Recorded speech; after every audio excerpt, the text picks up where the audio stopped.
बिस्मिल्लाहिर्रहमानिर्रहीम। Thin film interference. तो thin films जैसे मैं आपको बता रहा था कि thin films are actually like a very fine layer of a material whose thickness is of the order of wavelength of light। ये किसी भी मटेरियल की एक बहुत फाइन सी लेयर होती है और उस फाइन सी लेयर की थिकनेस जो होगी वो लाइट की वेवलेंथ के comparable होगी। The thickness T of the thin film of a material is comparable to wavelength of light, ताकि जो पार्ट डिफरेंस क्रिएट हो उससे गुजरने के बाद वो भी लाइट की वेवलेंथ के कंपेरेबल ही हो, क्योंकि पार्ट डिफरेंस हमारे पास या तो लैम्डा होता है या लैम्डा बाई 2 होता है या 3 लैम्डा बाई 2 होता है या 2 लैम्डा होता है। तो पार्ट डिफरेंस लाइट की वेवलेंथ की टर्म्स में मैयर होता है, इसलिए हमारी थिन फिल्म की थिकनेस भी लाइट की वेवलेंथ के कंपेरेबल होगी। तो डेली लाइफ में थिन फिल्म्स जैसे thin film of soap bubbles, जो सोप बबल होता है, सर्फ डालते हैं आप पानी में और उसमें बबल्स क्रिएट हो जाते हैं, तो एक थिन फिल्म होती है बबल की, तो उसकी थिकनेस तो बहुत कम है। उसके ऊपर आपने देखा रेनबो पैटर्न बना होता है। या जब बारिश होती है तो आप व्हीकल्स को जो फ्यूल जिनमें आप फ्यूल डालते हैं उनकी इनकी बैक साइड पे देखें, जो फ्यूल लीक वगैरह हुआ होता है एग्जॉस्ट पे, वो जब ज़मीन पे गिरता है, बारिश हुई है पहले से उधर पानी है, तो वो आयली सरफेस हो जाती है, वाटर की सरफेस पे आयल आ गया है, अब वो भी आपको कलर्ड पैटर्न दिखाती है सारा। तो this is a thin film of oil on the surface of water. ठीक है, थिन फिल्म इंटरफेरेंस का मकसद क्या है? तो थिन फिल्म इंटरफेरेंस का मकसद अगेन ये साबित करना है कि light has wave nature and it has wavelength which we will calculate with the help of this experiment। अच्छा, तो थिन फिल्म की थिकनेस अगर लाइट की वेवलेंथ की कंपेरेबल है तो इसका मतलब कि ये थिकनेस ये माइक्रोमीटर से नैनोमीटर की रेंज तक जा सकती है, फ्रॉम माइक्रोमीटर टू नैनोमीटर की रेंज। ठीक है, इसकी एक और मिसाल भी है, आप दो पेपर्स को ऊपर नीचे रख दें, उनके दरमियान एयर ट्रैप हुई होगी, ऑलमोस्ट इन कांटेक्ट होते हैं, लेकिन थोड़ी बहुत जो एयर ट्रैप हुई हुई है, तो that is the thin film of air between the two paper surfaces. दो पेपर्स के दरमियान वो एयर की थिन फिल्म होगी। अच्छा, इस एक्सपेरिमेंट का जो वर्किंग प्रिंसिपल है that is amplitude division. The working principle of the experiment is amplitude division, जो मैंने अपने पिछले लेक्चर में ऑलरेडी एक्सप्लेन किया था, लेक्चर 1 में इस चैप्टर की। एम्पलीट्यूड डिवीजन में यहाँ पे रिवाइज कर रहा हूँ कि फर्ज कीजिए कि ये एक रेयर मीडियम है और ये एक डेंसर मीडियम है। ठीक है, ये डेंसर भी हो सकता है, ये रेयर भी हो सकता है, और आपके पास एक वेव है जो इस डेंसर मीडियम की बाउंड्री की तरफ ट्रेवल करी। This is the boundary. इस वेव का एम्पलीट्यूड आप कंसिडर कर लीजिए कि 10 सेंटीमीटर है। ये वेव जब बाउंड्री पे आएगी तो डेंसर मीडियम से रिफ्लेक्शन की वजह से इसमें कितना फेस चेंज आएगा? 180, और कुछ हिस्सा ट्रांसमिट भी हो जाएगा। तो हम ये कह देंगे कि जो हमारी रिफ्लेक्टेड वेव है उसमें फेस चेंज आया है 180 डिग्री का। तो अगर 180 डिग्री का फेस चेंज हो, ठीक है, तो वो कितने पार्ट डिफरेंस को रिप्रेजेंट करता है? लैम्डा बाई 2 को रिप्रेजेंट करता है। तो यहाँ पे फर्स्ट करो ये 7 सेंटीमीटर के एम्पलीट्यूड के साथ रिफ्लेक्ट हुई, तो ये कितना होगा? 3 सेंटीमीटर। ठीक है, तो ये जो वेव है आपकी यहाँ पे देखें, इसका एम्पलीट्यूड डिवाइड हो गया कि नहीं? तो this is the principle of the experiment. इससे क्या मिलेगा? एम्पलीट्यूड डिवीजन से मिलेंगे कोहेरेंट सोर्सेस। इससे क्या मिलेंगे? Coherent sources. और दो कोहेरेंट सोर्सेस की वजह से वेव्स में इंटरफेरेंस होगी। तो हम फिर अगेन वही टारगेट है कि पार्ट डिफरेंस फाइंड करेंगे। तो पार्ट डिफरेंस मिल गया, तो अगर वो m लैम्डा के बराबर हुआ तो कंस्ट्रक्टिव इंटरफेरेंस, और अगर m प्लस हाफ लैम्डा के बराबर हुआ दैट्स इट। तो मतलब अब अगेन हमारा टारगेट क्या है पिछले एक्सपेरिमेंट की तरह की? पार्ट डिफरेंस फाइंड कर लें। So will move towards that pattern now कि हम पार्ट डिफरेंस की इक्वेशन निकालें। So let's see how we do it. अच्छा, प्रिंसिपल हमने लिख दिया, अब पर्पस की तरफ आते हैं। पर्पस मैंने बताया पहले, बताइए मुझे, what is the purpose of the experiment? To prove wave nature of light.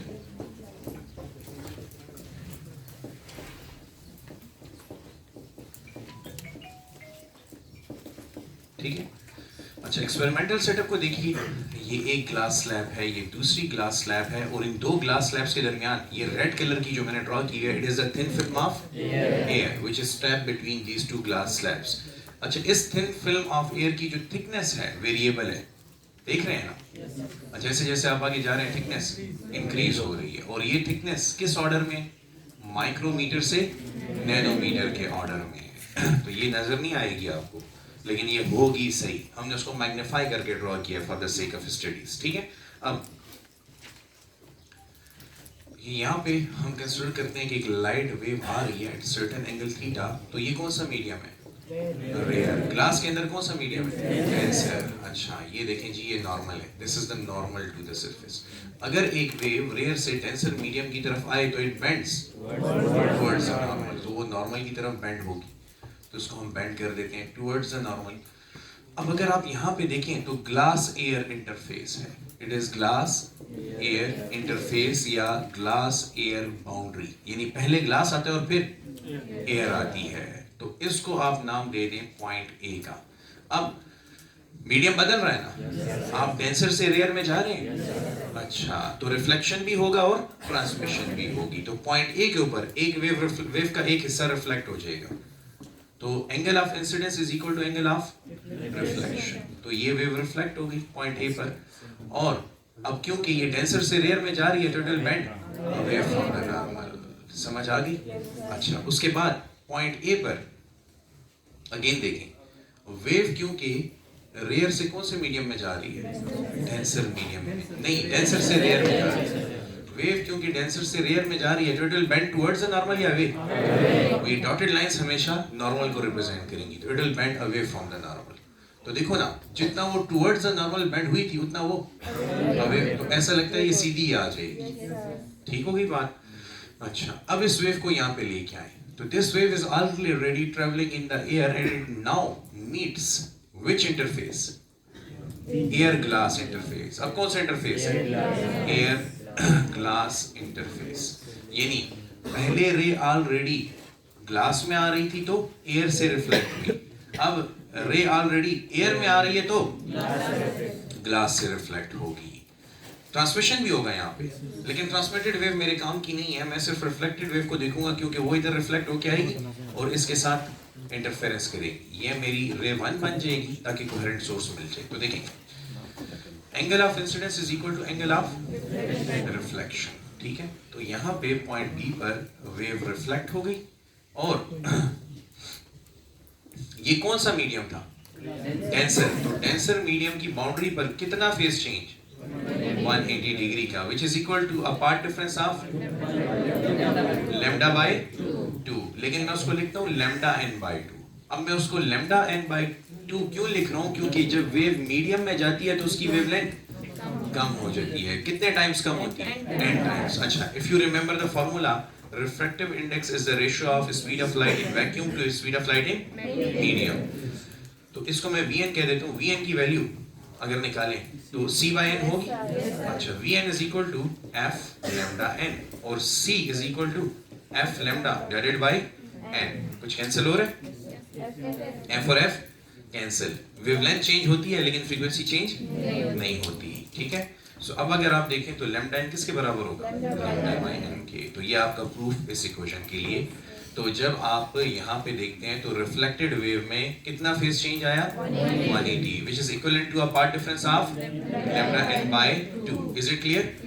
Now इस वेव को फॉलो करें, ठीक है। अब इस पॉइंट पर ये एयर से ग्लास में जा रही है, कुछ हिस्सा रिफ्लेक्ट भी होगा और बकाया हिस्सा ट्रांसमिट। आप देखें हर जगह पर रिफ्लेक्शन ट्रांसमिशन, रिफ्लेक्शन ट्रांसमिशन, तो एम्पलीट्यूड डिवाइड हो रहा है, ठीक है। लाइएगा now since it is going from a rare medium to a denser medium, so it will bend towards the normal या away from the normal? denser medium में towards the normal होता है, तो this ray will bend towards the normal। ये air से glass में आ रही है तो it will bend towards the normal, और फिर ये ग्लास से एयर में जा रही है तो it will bend away from the normal। समझ आ गई? तो ये रे 2 है। अब रे 1 और रे 2 आपस में ये ओवरलैप करेंगे, क्योंकि ये सेम फ्रीक्वेंसी से, क्योंकि ये सेम फ्रीक्वेंसी सेम सोर्स से आ रही है, तो इनकी फ्रीक्वेंसी भी same and they are travelling in the same direction, hence इनकी ओवरलैपिंग की वजह से कंस्ट्रक्टिव और डिस्ट्रक्टिव इंटरफेरेंस होगी। अच्छा, एक बात नोट कीजिएगा स्टूडेंट कि रे 1 की लेंथ ज्यादा है या रे 2 की। मैं रे 2 की लेंथ को ब्लू कलर से शो करता हूं क्योंकि रे 2 यहां से शुरू हुई है। रे 1 जो है ना वो रिफ्लेक्टेड वेव है और रे 2 जो है वो ट्रांसमिट होकर रिफ्लेक्ट हुई थी। तो उससे थिन फिल्म के अंदर कुछ डिस्टेंस कवर किया कि नहीं किया? अच्छा, तो अब आप देखें ना, इस पॉइंट से पॉइंट ए और सी पे देखिएगा जी। पॉइंट ए और सी नजर आ रहे हैं? पॉइंट ए और सी के बाद दोनों रेस की वेव की लेंथ दोनों ने इक्वल डिस्टेंस कवर किए। तो रे 2 ने रे 1 के मुकाबले में ये एडिशनल डिस्टेंस कवर किए, A B plus B C, A B plus B C. समझ आई कि नहीं आई? रे 1 के मुकाबले में रे 2 ने जो एडिशनल डिस्टेंस कवर किया है वो इस थिन फिल्म के अंदर कवर किया कि नहीं किया? अच्छा, तो इससे ये डिस्टेंस नीचे आते हुए भी कवर किया और ऊपर जाते हुए भी। तो क्या मैं कह सकता हूँ कि ये डिस्टेंस जो है अगर नीचे आते हुए टी है तो ऊपर जाते हुए भी टी है? एवरेज डिस्टेंस, क्योंकि ये तो है तो बहुत कम, इतना कोई ज्यादा फर्क नहीं आएगा ऊपर से नीचे जाते हुए। तो जो एवरेज थिकनेस होगी अगर आप उसको टी ले रहे हैं, इस पॉइंट और इस पॉइंट के दरमियान एवरेज थिकनेस अगर टी है तो इसने नीचे जाते हुए भी टी और ऊपर जाते हुए भी टी डिस्टेंस कवर किया है। तो अब मैं निकालना चाहता हूं equation of path difference. Equation of path difference, ठीक है। तो पाथ डिफरेंस किसके बराबर होगा? पहले तो देखें, पाथ डिफरेंस में मैं लिखूंगा A B plus B C, ठीक है जी। तो एक तो रे 2 ने रे 1 के मुकाबले में ये एडिशनल डिस्टेंस कवर किया, लेकिन पॉइंट बी पर एक टेक्निकल पॉइंट देखो, फेज चेंज की वजह से भी तो lambda n by 2 additional path difference आ गया, तो उसको भी यहाँ पे इंक्लूड कर दें। So will write lambda n by 2। अब ए बी को क्या नाम दिया था? Thickness of the film. B C को क्या नाम दिया था? Thickness of the film plus lambda n by 2। तो पाथ डिफरेंस क्या हुआ? t plus t, 2t plus lambda n by 2। यहाँ तक सबको समझ आई? ओके, अगेन हमारा एक ही टारगेट था, पाथ डिफरेंस निकालना। पाथ डिफरेंस निकालने के लिए मैं जरा इसको दोबारा एलिब्रेट करता हूँ। ये ग्लास स्लैब, ये ग्लास स्लैब, ठीक है। यहाँ से एक रे आ रही है एयर से जो किस में एंटर हुई? ग्लास में। तो it bend towards a normal. Point A पर वेव का कुछ हिस्सा रिफ्लेक्ट हो गया और कुछ हिस्सा, ये रिफ्लेक्टेड ब्लैक वेव है और ये ट्रांसमिटेड ब्लू वेव है। अब देखिए कि ये जो रे 2 है ब्लू वेव, इसने रे 1 के मुकाबले में A B plus B C additional distance cover किया है, थिन फिल्म के अंदर कवर किया है। किसके बराबर? थिन फिल्म की थिकनेस के डबल के बराबर, क्योंकि नीचे आते हुए भी टी डिस्टेंस कवर हुआ और ऊपर जाते हुए भी टी डिस्टेंस, ये टी डिस्टेंस कवर हुआ, ये टी डिस्टेंस कवर हुआ, और additional path difference lambda n by 2 किस वजह से? फेज चेंज की वजह से आया है। तो मैं रे 1 और रे 2 को देखता हूं कि वो एक ही सोर्स से पैदा हुई हैं because of what? Amplitude division at the boundary of the medium. इन दो मीडिया की बाउंड्री के ऊपर एम्पलीट्यूड डिवीजन हुई और एम्पलीट्यूड डिवीजन की वजह से ये दो कोहेरेंट सोर्सेस पैदा हुए हैं। इसमें कोई डाउट है? ओके, सो हमने पाथ डिफरेंस की इक्वेशन बना ली। Path difference is equal to 2t plus lambda n by 2। अब हम फाइंड करेंगे condition for constructive and destructive interference. तो कंडीशन फॉर कंस्ट्रक्टिव इंटरफेरेंस, बताइए what is the path difference for constructive interference? m lambda, ठीक है।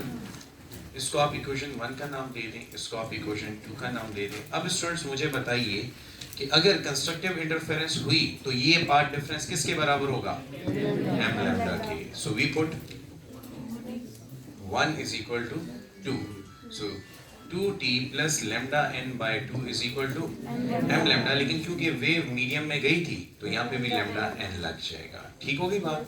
So this is the condition for constructive interference के path difference कितना हो? m plus m lambda हो, लेकिन lambda n equation के दोनों तरफ मौजूद है। अगर आप thickness of the film find करना चाहते हैं तो 2t is equal to m lambda n, ये प्लस उधर जाके माइनस लैम्डा n by 2 हो जाएगा। तो 2t is equal to m minus 1 lambda n by 2 लिख सकते हैं। तो ये आपके पास, ठीक है, थिकनेस ऑफ द फिल्म होगी। अब इसी तरह बिल्कुल सिमिलर पैटर्न पर condition for destructive interference.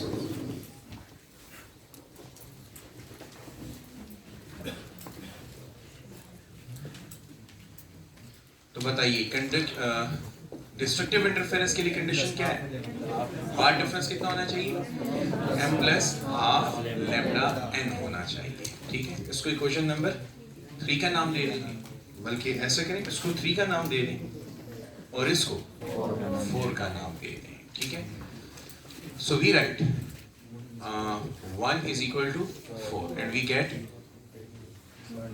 2t plus lambda n by 2 is equal to m plus half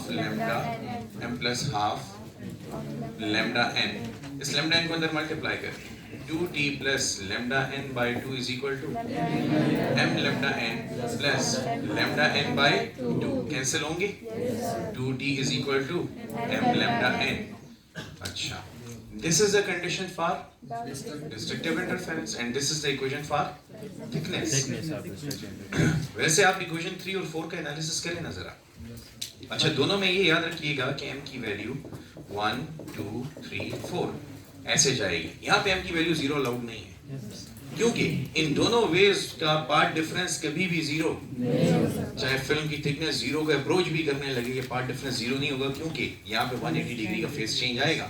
तो यहाँ पे m की वैल्यू 0 पुट करने का मतलब होगा कि पार्ट डिफरेंस 0 है, विच इज नॉट अलाउड। ठीक है, अच्छा 3 और 4 का एनालिसिस करके आप कुछ कहना चाहेंगे? 3 और 4 में आपको क्या लगता है कि जो कंडीशन फॉर कंस्ट्रक्टिव या डिस्ट्रक्टिव इंटरफेरेंस है? हाँ, अगर आप देखें ना यहाँ पे this is the condition for destructive interference, m plus half lambda हो या m माइनस हाफ लैम्डा हो, and this is the condition for constructive m lambda. तो क्या कहेंगे थिन फिल्म इंटरफेरेंस के बारे में कि थिन फिल्म इंटरफेरेंस में कंस्ट्रक्टिव और डिस्ट्रक्टिव इंटरफेरेंस की कंडीशंस अपोजिट हो जाती हैं। समझ आई कि नहीं? एक्सचेंज हो जाती हैं, और ये बात बिल्कुल गलत है, क्योंकि मैंने आप लोगों को बताया this is the condition for constructive interference, this is the condition for, these are the formulas for thickness of the thin film। ये थिन फिल्म की थिकनेस फाइंड करने के फार्मूले हैं, कोई कंडीशंस एक्सचेंज नहीं हुई। समझ आई? सो जनरल मिसकंसेप्शन थी, मुझे पता था कि यू विल पिक दिस कि यार ऐसा हुआ है, कंक्लूजन बिल्कुल इसी तरह, and that's why I try to erode that misconception कि यहाँ पे कोई भी कंडीशंस एक्सचेंज नहीं हुई, ये फार्मूले हैं थिन फिल्म की थिकनेस फाइंड करने के। So if you look at the uses, एक ही इक्वेशन से सारे यूज पता चल जाते हैं। इसको फर्दर अगर आप लिखते तो यूं लिखते 2t is equal to m minus, इसमें मैंने ये हाफ कॉमन नहीं छोड़ा अंदर, m माइनस 1/2 और m minus 1/2 lambda by n लिख सकते हैं। इसी तरह इस इक्वेशन को 2t is equal to m lambda by n लिख सकते हैं। हाँ बोलो, साबित किया था ना? ओके, तो अब देखो ना, हर इक्वेशन में 3 ही वेरिएबल है। कौन कौन से वेरिएबल है? थिकनेस, वेवलेंथ और रिफ्रैक्टिव इंडेक्स। तो इसके 3 यूजेस हुए। अगर रिफ्रैक्टिव इंडेक्स और वेवलेंथ पता है तो थिकनेस मिल जाएगी। अगर अगर रिफ्रैक्टिव इंडेक्स और थिकनेस पता है तो, अच्छा इस एक्सपेरिमेंट में क्योंकि हमने ग्लास लिया था, हमें पता था उसका रिफ्रैक्टिव इंडेक्स क्या है, थिन फिल्म की थिकनेस हमें पता है कितनी है, तो वेवलेंथ फाइंड हो सकती है। लाइट इज अ वेव साबित हो गया। और अगर आपको लैम्डा और टी पता हो तो इसके 3 यूजेस आपके सामने आ गए। समझ आ गई? That's it for this experiment. Thank you for today.